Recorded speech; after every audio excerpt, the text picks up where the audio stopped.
Welcome to the voice behind the story. In this series, we follow Anna, a woman rebuilding herself piece by piece after love tried to break her. In part 3, we meet her deepest fear, not the ghost of her past, but the reflection of who she's becoming, because healing doesn't just reveal the cracks. Sometimes, it demands we live inside them for a while. Subscribe, like, stay close. This might just be your story too. Broken Heart, The Mirror, and The Mess, full story. Anna used to think healing would mean closure, a moment when everything clicked into place and the pain made sense. But the truth? Healing was messy, unfiltered. And on that Thursday morning, it was wearing pajamas and crying in front of a mirror. It started with a simple question from Victor. "What do you need today?" She didn't know how to answer, because no one had ever asked her that before, not without expecting something in return. Not without strings. Not without a ticking clock or a hidden sigh. So she froze. And then she panicked. And then she did what she always did when things got too real. She smiled and changed the subject. Victor didn't press. But his silence was kind. It gave her space. And sometimes, that was more terrifying than pressure. That afternoon, Anna found herself in the bathroom, looking at her own reflection. Messy bun, puffy eyes, wrinkled t-shirt, and a question echoing in her mind. What do I need today? She tried to answer. A nap? A walk? A hug? No, not just physical things. She needed to feel like she was allowed to need anything at all. Because in her past, her needs were always too much.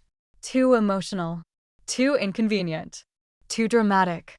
So she had learned to shrink them, to make herself small, to whisper when she wanted to scream.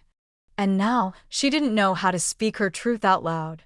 She sat on the cold bathroom floor, arms wrapped around her knees, and whispered to the tiles.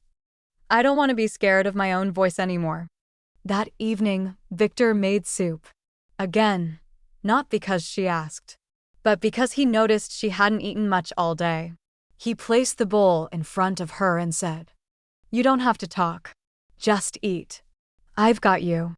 And that was the moment Anna realized she didn't trust silence. Because silence, in her past, was never kind.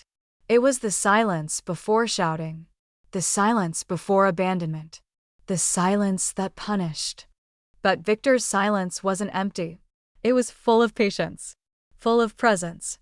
And in that space, Anna cried again, not because she was broken, but because, for the first time, she didn't have to be fixed.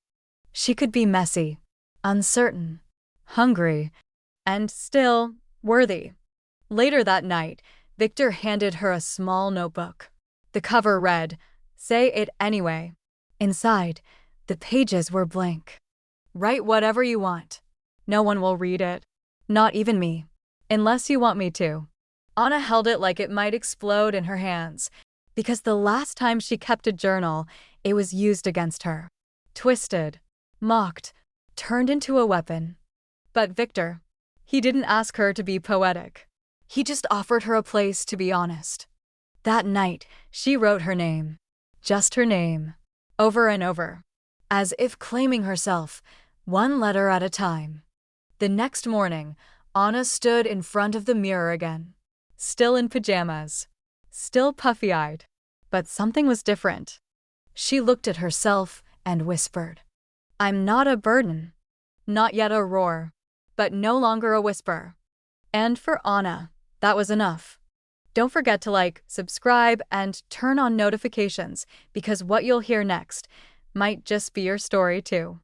Have you ever been afraid to ask for what you need?